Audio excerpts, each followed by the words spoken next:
button, Tom. I did. Oh, we're live. Hey, Tom Stewart here. Smart Business Moves. Got Liz with us. Our guest today is Sharon Tinberg. Woohoo! Hey, Sharon, how are you? Good. How are you? Tom, how many times have I told you it's not Tinberg. Tinberg? I'm sorry. I knew that as soon as I said it. Sometimes As long as you I get call ready me, to get I don't Sharon. care what you call me.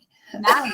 Okay. He's just got a nickname for you, I Sharon. was just kind of off balance because I didn't even know we were live because you guys were distracting me, and it's like, okay, crap, now we're live. What am I supposed to say? And Tom, I don't know how you could possibly, at this point in the game, still be distracted by any of the random stuff I talk about. How have you not gotten past that? it's been a while, hasn't it? Yeah. I'd kind of. Hey, guess what? We're in a new month now. It's March. Yes, it's my birthday month.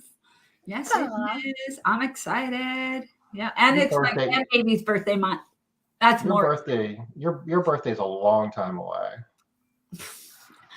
Tom, you keep track of my birthday because it's so close to yours. So Yes, the day before, and Alonzo's is the day after. Isn't that really That's cool? not funny. Yeah. I know. It's Yeah. birthday time. Okay, but Oh. more exciting, it's my grandbaby's birthday. She's gonna be 4. Oh wow. Oh no, I'm so excited. It sounds like that she could. That's kind of getting to the age where they become a little more of a little more difficult to keep up with. Like they run around and a little more She active. was running around like when she was 3. Now she does a little bit more reading and sitting. So I'm hoping. Okay, well, good. Yeah. What are you going to do for her birthday, Liz?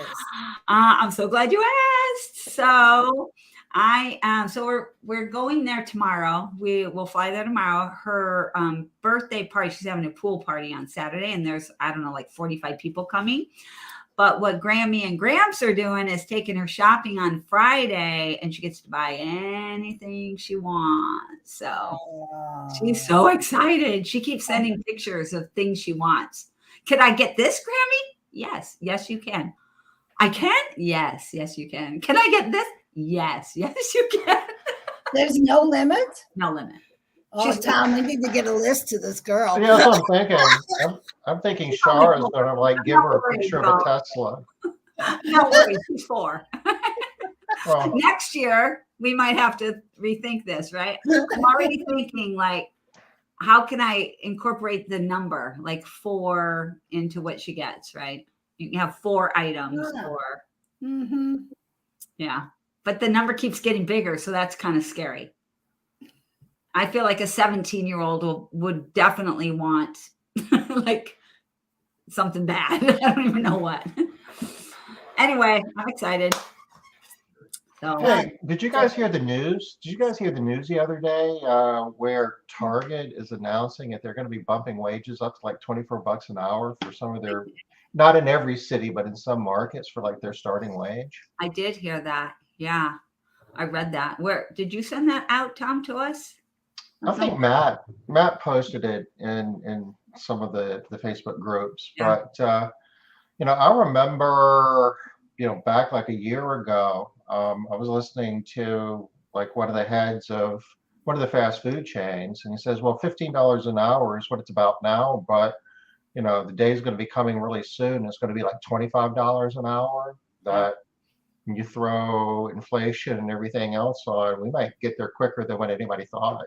Yeah. And as soon as the problem there is, as soon as one company does it, and now it's starts to become the expectation, right? That's where people are like, well, if that's fair for Target, then it's fair for, cleaning toilets and Walmart and every place else. So, yeah. It's going to be interesting. You wait over the next couple of months. I bet some of the other large employers are going to be right behind them. You're going to see Amazon. You're going to see, Walmart usually lags a little bit, but there's going to be other large employers who are going to be right behind them. I don't see how there's a choice. Right? I don't think there is a choice. And then inflation steps in. Yeah. Pretty soon we'd be looking at wage and price controls. That would be interesting, wouldn't it? It's going to be a little wonky here for a while. It's going to be interesting. So, Sharon, we brought you on today to be talking about employee engagement. How do you think that the money, this money thing that we're talking about right now, how's this going to play in with the employee engagement piece? Well, you're probably going to have to raise the prices one more time.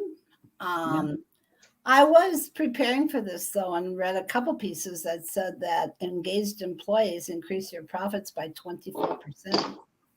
Yeah, That's interesting. that's a good number. I like that number a lot.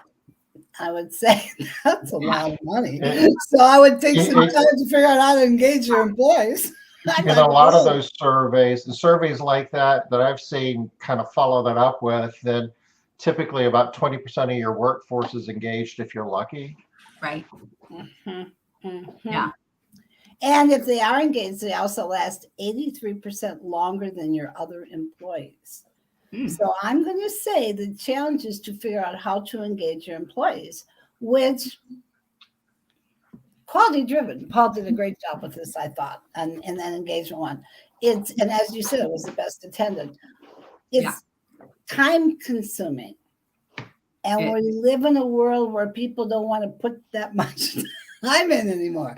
They want to spend the 5 hours a day that computers have saved them with their families, relaxing, starting another business. It takes time to engage your employees.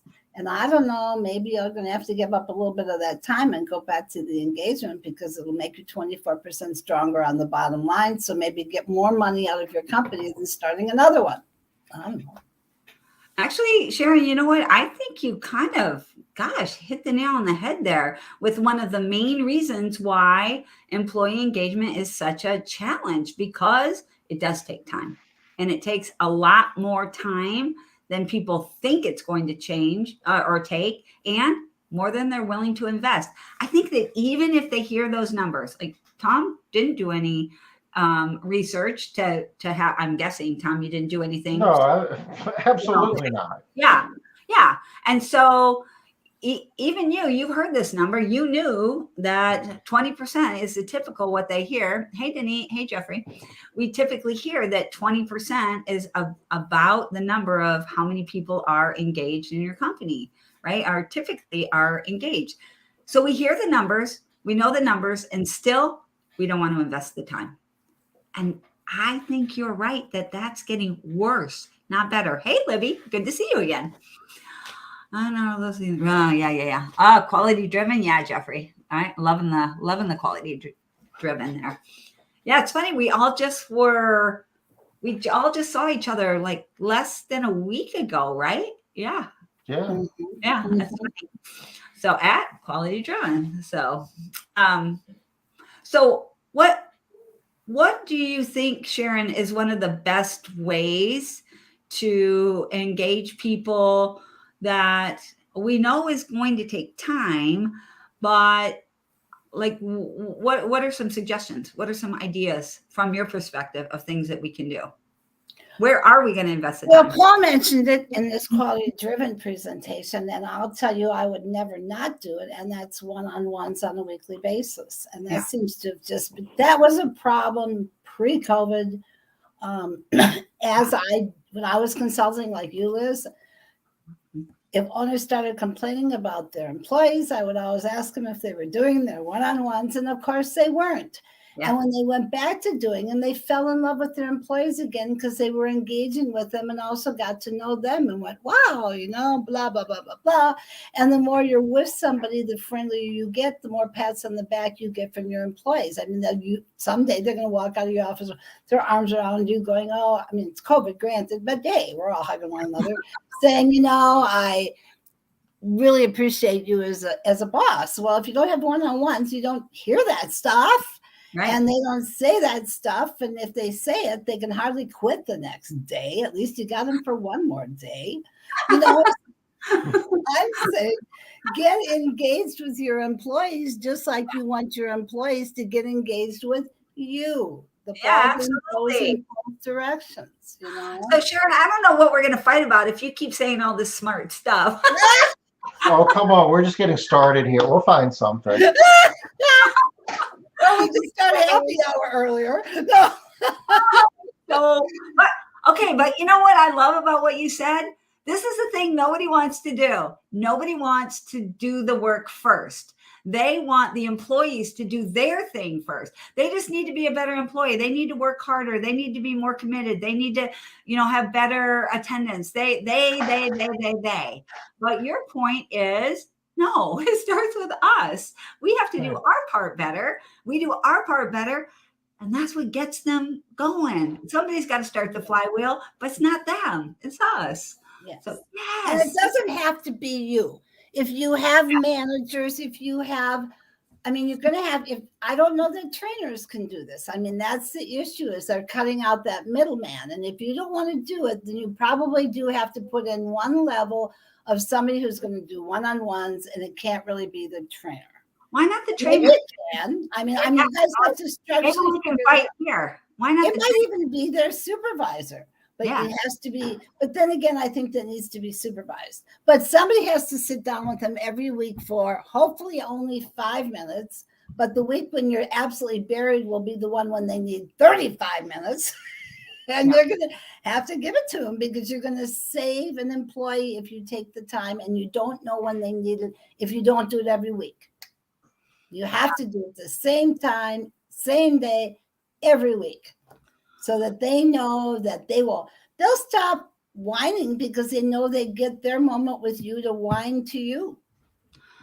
Or like you said, or your emissary, right? But it's the company. They need to feel like they're connecting. So in my terms, clean profit builder terms, it's called matter, meaning, and measure. They need to feel like they matter to the company, that they matter to somebody, that if they were gone, somebody would think that things were not as good simply because they were gone. Something. So they need to feel like they personally matter. So, but tell us about how are you saying, Sharon, that they have to sit down with them in person, even now in COVID times when people Zoom? Oh my God. Sometimes I think I get a better connection with people on Zoom than I got first face to face. You see the expressions. I love Zoom. I don't even know why anybody goes anywhere anymore. Just Zoom. I love it. And that's coming from antiquated me. But I'm really feeling for people's vibes and whether or not they're excited or they're just sitting there like this, No, Zoom.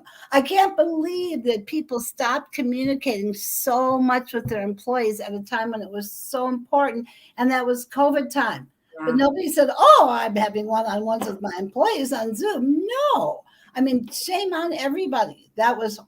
You could have stayed connected with your people if you would have Zoomed with them 30 minutes every week, because that's when they needed you more than any other time in their lives.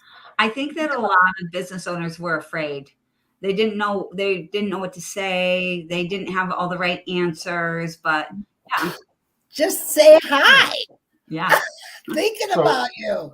We've got a couple of important messages here. We got a shout out for Liz's new haircut. This is not a new haircut. So this is just I'm curling it differently, y'all. Actually, I got my bangs cut a month ago. Not one person said a thing. So maybe that's what you're talking about, Libby. Thank you. Hairspray, Liz. Was it the hairspray? Are you continuing to do that? Yeah. I do that. Hairspray tip there, my trick. Yeah. And Denise saying that she uses Slack as part of this communication protocol. Well, to Sharon's point, communication is communication, right? Let's communicate with them. Don't drop off on the communication. So what I'm hearing from you, Sharon, is that your first thought to employee engagement is communicating, having more communication more often, at least once a week. And that would be your first place to send people for more engaged employees. But before we get to that, Liz, this is important. We got more hair stuff going on here. It's the right. Thanks, Libby. I'm sorry, Sharon. Go ahead. No, don't be sorry. I think it's funny. They're communicating.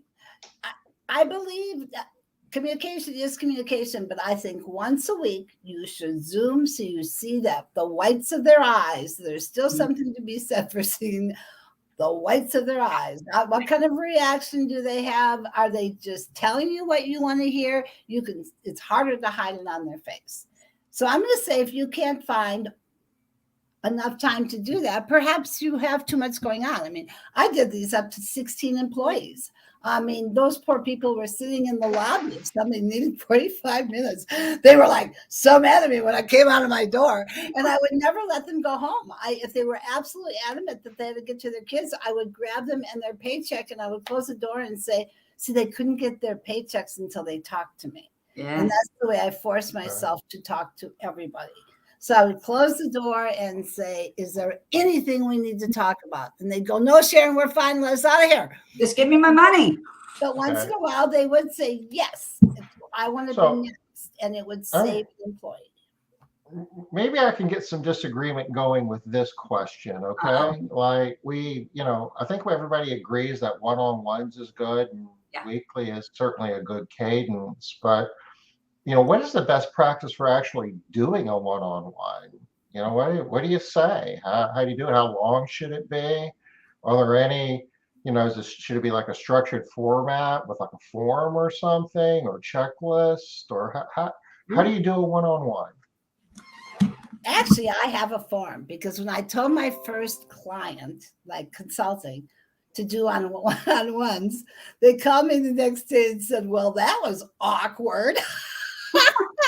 What was I supposed to say? And I thought, well, I never thought about that because they're so natural to me. So I had a list. We started out with the attaboys, because you can never, the rule of thumb is you have to do 3 attaboys for every aw shit.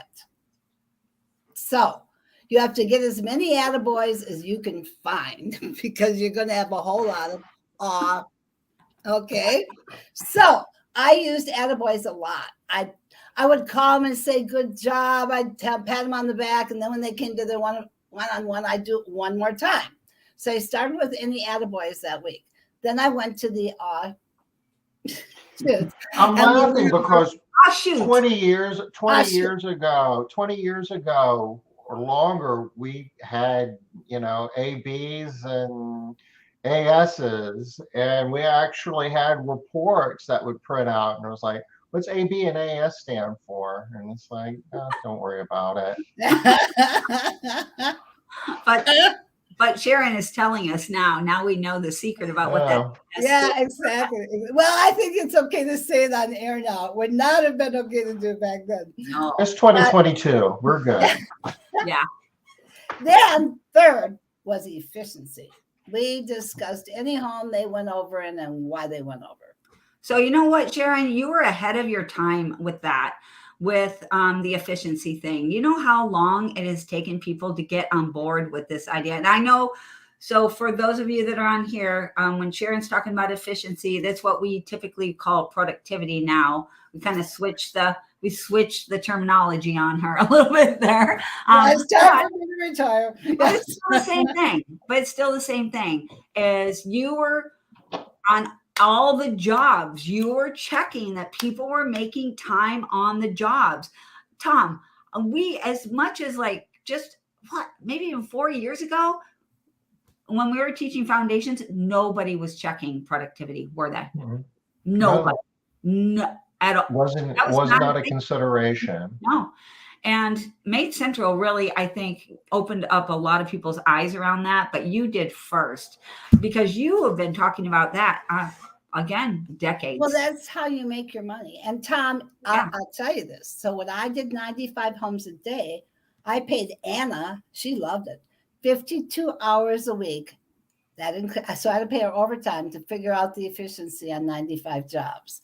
So you might want to push that a little bit more. It cost me a fortune to have Anna do that.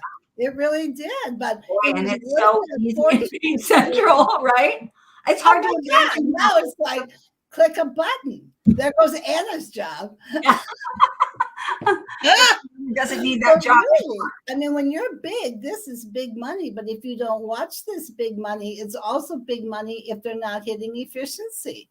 Yeah. Absolutely. Plus, we always paid, we had the boards. I mean, we didn't pay a regular bonus, but they could get a lot of money on the bonus board. So that had to be done for that. You can't have a bonus board and not have it updated every day. Yeah, of course not. So, So Sharon, I think your swearing is getting you some fans over here. I think Livy is uh-oh. saying that you're now her new favorite person. But you know what? I like her. I like her a lot. Honest to God, she's a stitch. I don't think that there is anybody I know out there that doesn't like Libby, right? Oh, I can totally understand that. There's Yeah, some people that don't care for you. There's some people that don't care for me. There's some people that don't care for Tom. But Libby, I've never heard a bad oh, thing. she's a stitch. That whole group. Paul, oh my God, he's so funny. Oh my, I'm still laughing I about agree. him. He's a stitch. Even Libby's husband is really a delight. Oh my gosh. Right?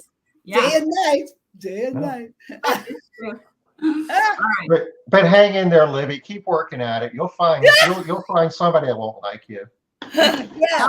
Look, even Maria is saying Libby's amazing. So if anybody doesn't think See, exactly. So Libby, hang around with me for a month. You'll get people not liking you. I promise. It's so funny. She likes him young. Oh, her husband. That's right. He's young. Yeah, that's right. That's right. She wants to raise them the way she wants to raise them. I think it's a great idea. We're talking husbands right now, Tom. In case you're wondering, you weren't there at that. You weren't there at the fire pit that night. No. We were talking about that. Yeah. Okay, so let's get back on track here. Look at me with my serious face back on again. So employee engagement. I think we all agree. Tom, you agree with this too about productivity, how important productivity is toward to meet your profit objectives, right? To make more money. But tell me about the engagement piece. Tell me how that ties into the engagement piece, because I'm a big believer in this, but I'd love people to hear it from a new perspective, Sharon. So how the profit how talking to them about their productivity and how showing them what their productivity is and checking in on their productivity. How is that engaging for? Well, you know, okay, here goes my antiquated age, but the squeaky wheel gets the grease. Yeah, that's so true. I lost a really good client after one session. That should be long term. You're much better at this than me. So she said, I mean, her people were like going over like an hour job to an hour and a half. Yeah. And I said, well, when you talk to them about this, what are they saying? She goes, oh, I've never talked to them about it. I mean, she was easy. Okay, let's admit it. But she was pretty big. I mean, she maybe had 14 cleaners. I think she was afraid that if she talked to them about it, they'd quit their jobs. You know, that's how some owners feel. Absolutely. But I don't think holding information does anybody any good. But lots of owners like to hold information to their chest because it makes them feel powerful. I feel like, who is it? This is the more you share, the more they're going to grow. Yeah, absolutely. So let them know, hey, you're pretty slow. And what do I need to do to speed you up a bit here? And that should start with training. I mean, remember, engagement goes in two directions. Even negative feedback is engagement. Mm-hmm. Sometimes it's more engaging than positive feedback, you know? Yeah, actually, probably most of the time. I'm not sure it's the type of engagement that makes people stay there all the time, but I would argue the point that people need to know where, and this goes to matter, meaning, measure again, people need to know how they're measuring up. Are you doing well? According to what we care about. And if productivity is what you care about, they need to know where they sit there. Back to expectations as well, right? People need to know what the expectation is. If you feel like you're doing a good job, and then you'll feel it if you're not, and people aren't happy with what you're doing. If they don't tell you, how do you feel better? Well, I think you need to ask that question, because most people that we hire do not have the guts to come in your office and say, you know what, Liz? Yeah. You know, now we can easily tell them, but vice versa is very hard. So one of my questions, and I have these all written out, I mean, I definitely have them, is we switch after I'm done talking about what I want to talk about. We turn to them and say, number one, when I start a new person, we set goals. They have to set some goal.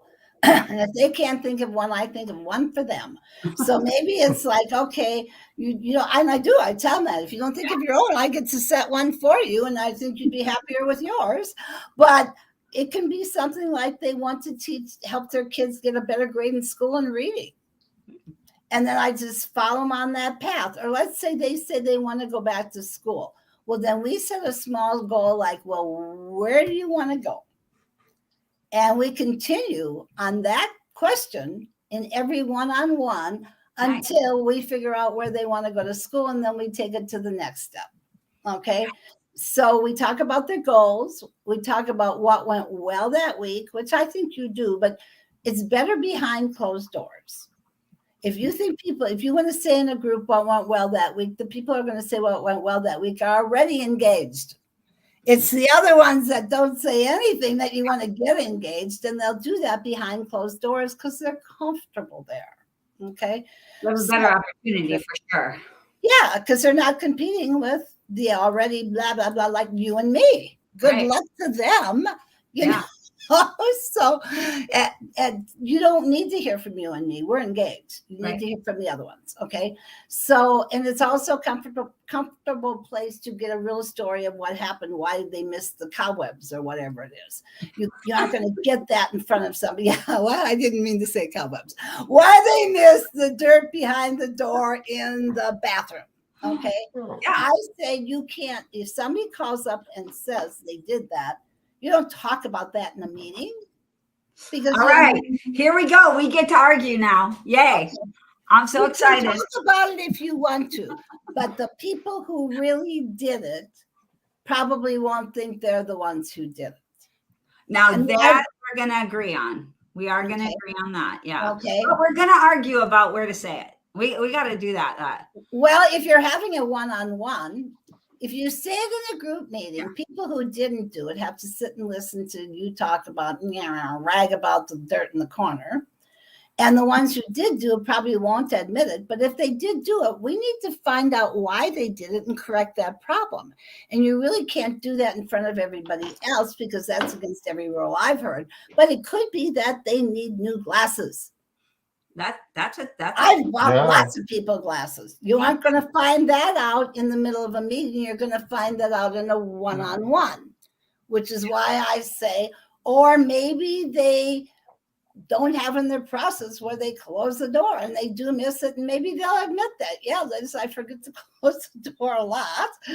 Or they just don't give a rat's you know what, and they need to be exited. So all that will only happen in a one-on-one. That won't happen if you bring it up in a group meeting, in my opinion. Okay, Liz. Give it to us. Right. So I'm going to agree with part of what you said, and I'm going to disagree with part too. So I think it's important to bring up problems that a customer has a problem. I think that problem is important to bring up in front of the whole company, because my thinking is nobody's doing anything wrong. So Sharon, if you missed the cobwebs at a house, I'm bringing that up in a company meeting. And the reason I'm bringing that up is because if Sharon's missing cobwebs, y'all, so is everybody else. Sharon is a great employee and Sharon does a great job. If Sharon's missing cobwebs, I promise you, we all need to jump on the cobweb train and be chucking around on our cobwebs. Unless, Sharon, you think that you didn't do the cobwebs on purpose. Was there anything going on there? And then I think I fell off the process wagon. But that doesn't mean everybody else fell off the process. No, probably it is. Anybody else having that kind of an issue where you should be doing something, but you kind of fell off? Here's an example. I know that we've also been having a problem with not all of our baseboards are getting wiped. Some of them are being done with a cobwebber. And y'all know who you are there. And that's because sometimes we're just taking the shortcut. We're trying to make it easy, not because we fell off the process wagon, right? Sometimes we know that when we go into a shower, we're supposed to clean from the bottom to the top because we don't want those drip marks, right? But sometimes we clean from the top to the bottom. Why? Fell off the process wagon. So my thought is for everybody in the meeting, we all need to be on board with this. It's not a Sharon problem. it's a company problem it's not even a problem. It's something to look at. The more we look at this stuff as a company, the better our whole company will be. We don't really need just Sharon to be better. We all need to be better. All right. So that's my spiel. And that's a way for me to get all of my people engaged and not have it be Sharon's doing anything wrong. What are you doing wrong? Do you like identify when you're talking to the group that Sharon is the one that that missed the cobwebs? Or I would say it this way. Hey, y'all, Mrs. Smith said that we're not getting we're missing cobwebs at her house. Anybody else having trouble with cobwebs? Yeah. Mrs. Smith, Sharon's house, Mrs. Smith? I would let Sharon say it. I wouldn't say it. I'd let Sharon say it. I would say we're having trouble at Mrs. Smith's house. She said we're not getting cobwebs. Anybody else having trouble with cobwebs? If Sharon doesn't say anything, then I might say something along the line. My people knew whose house was whose. My really engaged people would have no problem saying, I can hear Cassandra right now saying, isn't that your house? Sharon, Yeah. I hear it now. Yeah, I'm with Tom. Paul's got a point here, and I like this. This is kind of a good variation. This is the best of both worlds, kind of closed door, one-on-one, and then the understanding is we're going to share what happened here with the entire group, not necessarily calling that person out by name, but just to make sure that everybody knows. So, and this is the part where I said I agree half, and I don't agree with the other half. And the half that I do agree with is it does need to have a one-on-one, because all of the other things that you said, Sharon, you're right. Those things will only happen in a one-on-one. I just don't want to leave out the group piece, because I do believe that the group piece is really, really important for the engagement and for the overall feeling of camaraderie. I like the feeling of we're all in it together. And just because one person misses cobwebs, that's not a bad thing for that one person. It's kind of like driving down the interstate, and you see a car with a, pulled over, having a ticket written with the flashing lights and so forth. Everybody kind of slows down a little bit. Yeah. So that's kind of the point.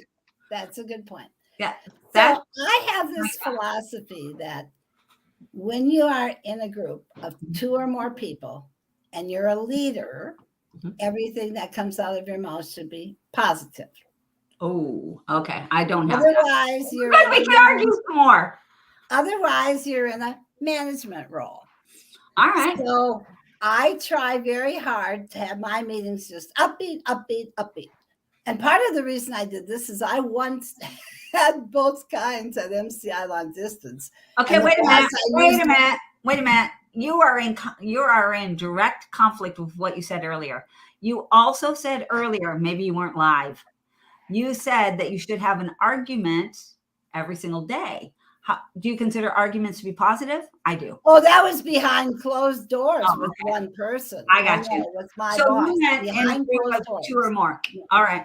So when I'm in a management role in a one-on-one with my employee, and it's actually my one-on-ones were teams. So I had teams of 3, and I would have all 3 together in my one-on-one, because that created synergy and bonding between that team. Okay. And if there were any problems with that team, if you see them every week behind closed doors, as soon as they walk in and sit down, you can go, okay, what's up? Why are you scowling at them? You haven't looked in their eyes for the last 2 minutes. What the heck is going on? And if you diffuse that problem on a weekly basis, that's why I had so many people for so long. I really believe that. I really believe that, because I diffused it right away. Again, I would never see that in a meeting. You only see that when you're in a one-on-one with the 3 of them together. But it did really bond them. It truly did. And then we could have some arguments if the 3 of them decided they want to gang up against me. It could get kind of heated. But that was fine. All right. So tell me how you address. So do you never in a group then, Sharon, are you saying that in a group you would never talk about problems in the company, or would you just talk about you wouldn't talk about problems? If I felt that it needed to be discussed with every team. So my memory is good, but I got big. So I was doing, as I said, I guess I was doing 18 people when I finally got a field manager, and that was crazy. So I had a notebook with tabs in the old days, and I had a team tab for everyone. And I would write down in the tab, like the attaboy that I needed to discuss at their one-on-one and all of that. So if I had an issue that I'd heard from more than one client, I thought, yeah, now I'm with you, Liz. They all need to hear this. I would write it down 6 times under each team so I wouldn't forget to discuss it. And when they came in, I would just check off what I wanted to discuss. But no, that problem was discussed one-on-one because, again, I want to address it with them individually. I want to make sure that it hits home, especially with the 2 clients that have now complained, you know? Okay. So what about other problems? Like, I don't understand. Like what problem? A problem that we're overall in our company. So you would address every problem as although a person did something wrong, not as a company issue for us all to solve. No, that's not true. How about if it was things like, here's an example. How about towels are coming up missing? Oh, I would. Well, I counted my towels in by team. I counted every towel in and out by team. So you would have a one-on-one with that team then? I didn't really have to because in Texas I could charge it for them, so I just took it off. Never mind. I remember when I started this, I had I'm going to say 700 more towels the next week than when I started the counting. Because they said, well, if we bring in towels, you can get paid for them too. And I said, sure, I'll buy them back. I had 700 towels sitting in my office, and they never lost another one. They stood there and watched Anna. She did that too. Anna count every towel out and count every towel back in. And it was worth the money because when you have 95 clients a day, they lose a lot of towels. A lot of towels, yeah. I absolutely could, for sure. Yeah. All right. Okay. So I'm intrigued by this idea that you never had anything negative to say in a group of 2 or more. That's really interesting to me. Yeah, it's really interesting. I'm just going back and thinking of all those scenarios where you needed to kind of get everybody together and talk about what we would call a non-conforming issue.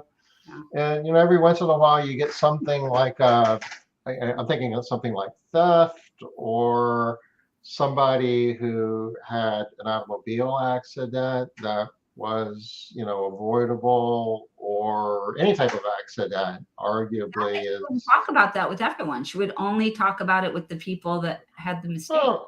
No, well, yeah, you would. And after you fire them, you get everybody to get, if it's a theft thing, then you get everybody together and just kind of say, you know what, look around you.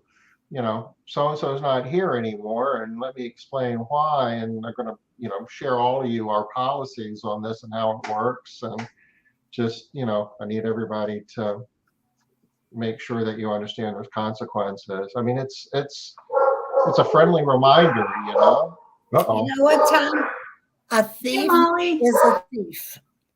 And it won't matter what you say. If they have sticky fingers, it doesn't matter if their parents have millions of dollars. I had a thief working for me at MCI. I couldn't believe it. She's a sorority gal, part-time, and she was stealing purses off my sales floor.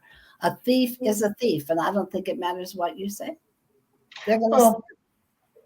We've had over the years, occasionally we would have a technician who was trying to poach clients, and we would invite them to leave the organization, and then we would get everybody together and say, hey, so-and-so is not here anymore. Let us explain why, and this is kind of the rules about that, and we take this very seriously, and I appreciate everybody here being, trustworthy and honorable, but, it's just good for us all to understand as a reminder how seriously we take this as a company. All right. And I have to say I had a stronger grapevine than you had. I can guarantee you my employees knew what happened, and they knew what happened to them. I didn't have well, they would too. I mean, it wasn't like, everybody was shocked. I mean, they already knew it by then, but I bet if you were having more one-on-ones, you would have known about it sooner. I think that's what Sharon's point is. well, that maybe, we're not awesome at the one-on-ones, but I'm taking some notes here, and there's always chances to be better, I think there's an opportunity missed when you don't talk about any negatives. And let me tell you what the opportunity is here. Well, actually, there's two opportunities. The first one is one of the best ways to engage people and create cohesiveness in an environment, in a group, in a team, is to give them a common enemy. And so if you create a common enemy for people, it's us against whatever. It's us against missing towels. It's us against cobwebs. It's us against whatever the bad thing is, the negative thing is. That's an engaging tactic. So I think it's missing an opportunity to not create that common enemy. That's the first one. The second one is, I believe that everybody needs to know where we stand.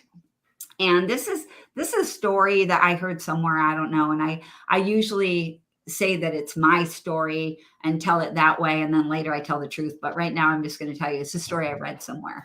And this is a story about a mom. She's in the front seat of the car, and the baby and the 4-year-old are sitting in the back seat of the car. And the 4-year-old is being really, really quiet.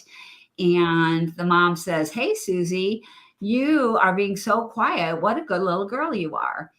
And for the rest of the day, little Susie is a brat from Hades. And the reason she was a brat from Hades is because in the back seat, she was actually writing all over her little brother's shoes when she was told that she was being a good girl. And so that bad feeling comes out as, and this is a normal thing that happens. If we're told that we're doing a good job when we're really not, and we know that we're not underneath, we actually start feeling worse, not better. Being told you're doing a good job when you know you're not feels dishonest and feels bad. So what you got, Tom? I like that. Well, I'm just wondering, it's like, well, how bad do I have to be in order for me, how bad can I be and still get away with it? What can I get away with? Yeah. So there are people that are still going to try and get away with more bad stuff. Is that what you're trying to encourage? Probably not. Start, right on the kid's face or something, So mom will catch me and it'll be more obvious, and then I'll have to pay the price. And this is not everybody, right? But the majority of the population wants to do a better job. We want to do a good job. We're trying to do a good job. So those are the 2 points that I really wanted to make toward. Okay, now my debate style requires that I get to use my flow chart. Absolutely, go for it. Sharon. I'll start with the one freshest on your mind first, which is people not doing a good job and being commended for doing a good job. I'm not going to assume that everybody in that room is not doing a good job. I'm going to assume everybody is doing a good job, and I've found the ones that aren't, and I'm going to talk to them behind closed doors.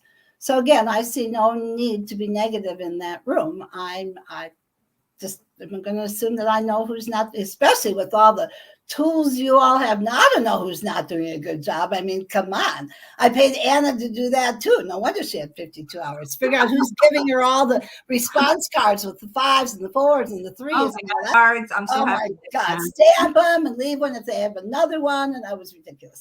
Okay. Now, so that was my response to your second thing. Your first one is the engaging tactic that you use, all getting together and to go after something. Us against common enemy. Exactly.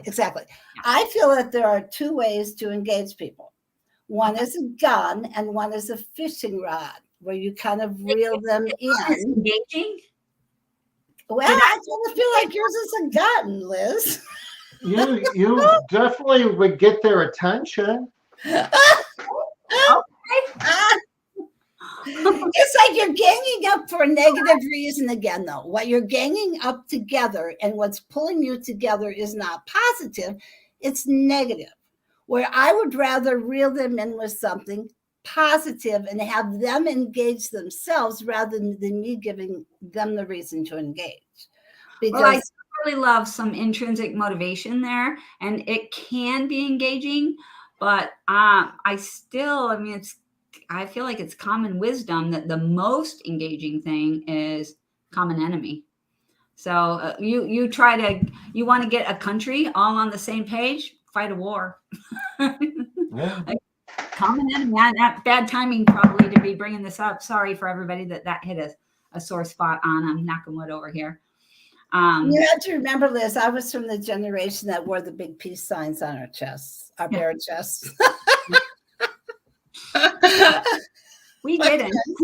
I mean, I'm hoping you're not going to share visuals there. Okay. Today. Okay, let's see. Jeffrey has a couple of questions. You said something around table in Vegas, hire an employee and kick them out after 5 years. All right. So if I said I kicked them out after 5 years, I was being a smart aleck and being a little sarcastic there. What I should have said is that we helped them create what? Jeffrey probably went back to the office and fired 3 people. I'm sorry if I said that. I did not mean that. I'm sorry, but Liz says I have to do this. You've been here 5 years and a day. You're out of here. Yeah. No, what I was trying to communicate, Jeffrey, was that I don't want people to stay at my company longer than 5 years. They're more of a liability after 5 years. And so, okay, good. I'm glad you didn't fire anybody. What I was trying to communicate is when they first come to our company, they're given a 5-year ladder. So it shows them how they can move up in our company and then out at hopefully by the 5-year mark, somewhere around that 5-year mark, move on to a different job, a different position, to their next thing that they're going to do. So that's what I meant. Hopefully that's more clear. And I'm really glad to hear that you did not fire anybody. Yay for you. And then Jeffrey also says, not to pound QDS, but if you use the software, you have real data on who's doing a good job and who isn't. Okay, I have to say one more thing about that. And you know, Jeffrey, you're on here often enough to know we are huge into data here. We love the data, absolutely agree with the data, but not but. There is no but there. We love the data. The data does tell the story, but our interpretation can sometimes be a little bit wonky. Now, we do know that about data as well. You have to interpret correctly.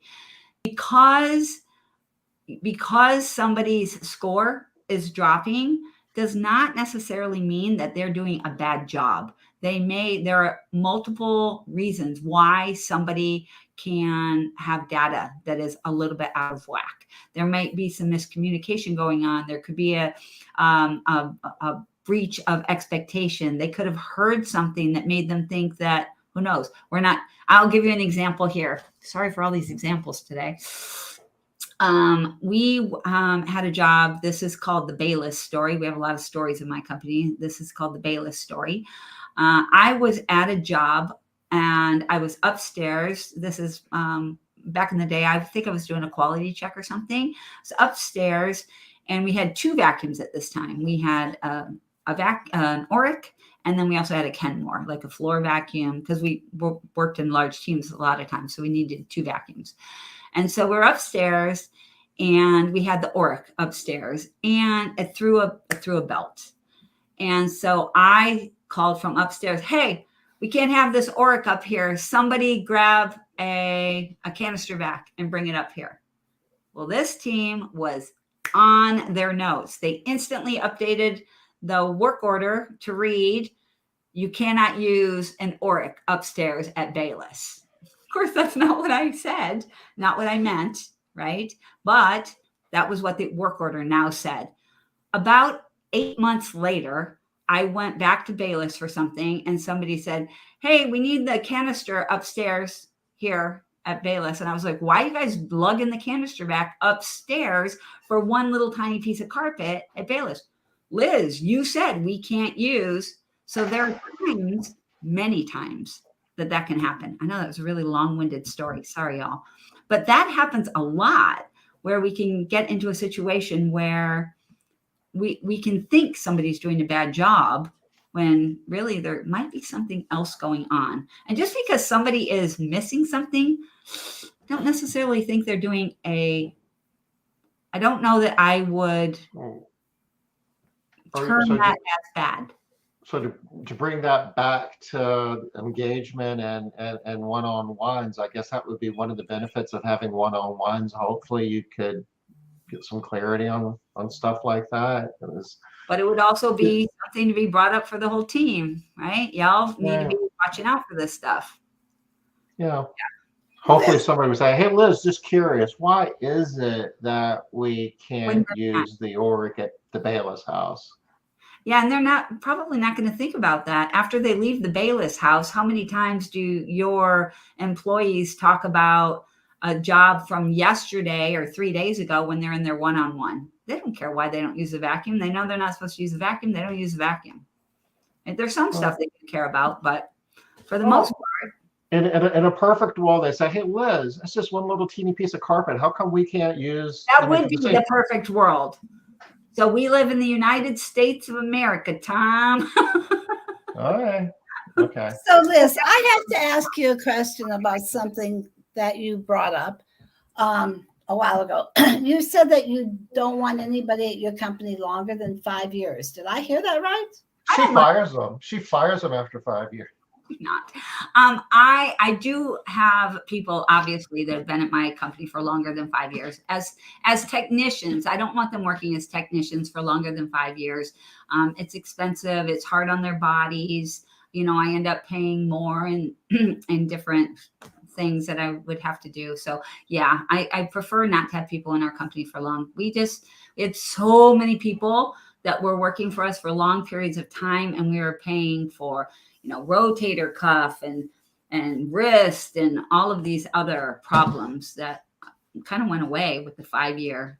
Get them out so that can be somebody else's workers' comp problem.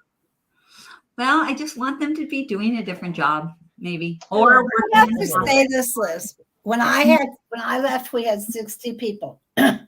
I'm going to say at least 20, and I need to now check my records. Were with me 10 years or longer, because at 5 years, they all got 3 weeks vacation. So, you know, this was a vacation. It went to the eldest person first, and it took them a couple of months to finally get the thing, you know. Yeah. And I'll tell you, I think that was the backbone of our company, because they were supervisors. So when they're supervisors, they dust. They didn't, because they were 3-people teams. They were dusting and doing the mini vacuum. So not real physically difficult. They weren't doing bathrooms. They weren't even doing kitchens. But boy, they were the backbone of my company, because they knew the clients. They could roll with things. I do love that. I have to admit, Sharon, I love that part of it. And they also hold your culture together. Yes, right? they do. They really do hold your culture. Yeah. So maybe you wait till 6 years to fire pardon me, them. Tom? Maybe you wait till 6 years to fire them. And the other thing is, it's not just that most of the people that I have coming into my jobs do not see this as a career job. I'm not saying when they start. And so I don't want to turn it into a career job for people who are not planning on it as a career job. If they have, because most of the people that would come to work for my company, and still to this day, this is true, they have aspirations of something else, something more, something different. And so I want to encourage that and be part of that process. I have a number of people in Castle Keepers that have been with us 10 and in some cases 20. Yeah. And they're awesome at what they do. They're true professionals, and they love to clean. I, of all people, because I never cleaned the house. I'm not somebody who went, hey, I'm good at this, I'm going to start a company. I mean, I walked right into the ownership role. I wouldn't clean a company. I personally, I'll tell you right now, I would never choose this career. I could not clean bathrooms all day long. But there are people who absolutely love it. And thank God for those people. And I just don't want them working at my company. I'd rather have them working at there's another company right down the road that also cleans. Work there. We're quickly jamming up on the top of the hour, but I want to get to Jeffrey's question, because Jeffrey, I love your thinking. I wanted to ask this question too, but you beat me to it. How long should these one-on-one meetings be? Well, I could get through my 7 things in 5 minutes if they were a great team and they wanted out. But if somebody needs more time, and believe me, when you get to the part of, I ask them every single week, how am I doing? Every single week. Probably because of my inferiority complex. I wanted to know I was doing a good job. And if we got to something like that, or how are things going on your team, they were on my list. If somebody goes on blah, blah, blah, blah, blah, Jeff, it could take 30 minutes. And it probably will happen when you're running way behind. And that is not the time you can pull the plug. You just can't. And don't give up on the other meetings. Do like I said. Yank them in, pull them to the side, say, hey, do we need to talk? If they say no, give them their checks and let them go. But I think the question is more about frequency and how often to do the one-on-one meetings. And so once a week. Frequency once a week. I think 2 weeks is too much. Yeah. So once a week for approximately 5 minutes, unless more is needed. Exactly. I agree with Sharon. Once a week is ideal. We also have a little bit more in-depth quarterly, where we spend a little bit more time, and that has a different agenda. But we also have an agenda for our weekly, and I like it to be. Mine's a little bit longer than yours is, Sharon. When we were hourly, we had like a 5 minute, but now that we are. I was hourly. Yeah. Yeah, hourly is a little bit shorter. Now ours is more like 15 minutes, and we do an equipment check. Okay. Awesome. Well, even if it's hourly, if I ended up paying them all full hour, but I saved one of them, money well spent. Money well spent. Agreed. Yes. We're out of town. So Sharon, thank you. This was awesome. Always fun. We never talked about the most engaging part, which is the training piece. We're gonna have you back, Sharon. Yeah. You can come back. We'll pick up on that. So we're gonna be back next Wednesday. We're kind of doing a 1 week cadence now, so we're not gonna be here Monday. We're done for the week. So we're gonna be back a week from today, 5 o'clock Eastern. Keep an eye on Facebook. We're going to be getting more details about what we're going to be doing next week. So until this time next week, everybody take care, and we'll see you then. Bye-bye.